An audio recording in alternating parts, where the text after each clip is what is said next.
Isand, sina oled meile olnud eluasemeks põlvest põlve. Enne kui mäed sündisid ja kui maa ja maailm loodi, oled sina Jumal igavesest igavesti. Sina viid inimese jälle põrmu ja ütled, tulge tagasi, inimlapsed. Sest 1000 aastat on sinu silmis nagu eilne päev, kui see on möödunud, ja nagu vahikord öösel sa uhud nad ära. Nad on nagu uni, nagu rohi, mis hommikul haljendab. See õitseb hommikul ja haljendab, õhtul see närtsib ja kuivab ära.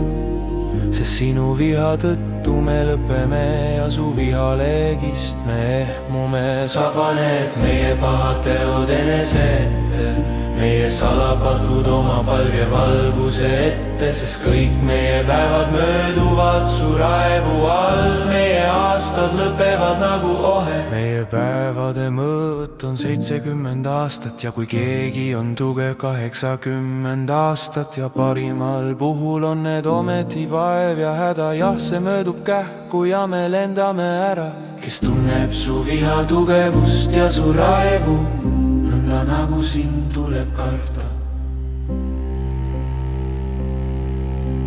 Õpeta meid meie päevi arvestama, et me saaksime targa südame.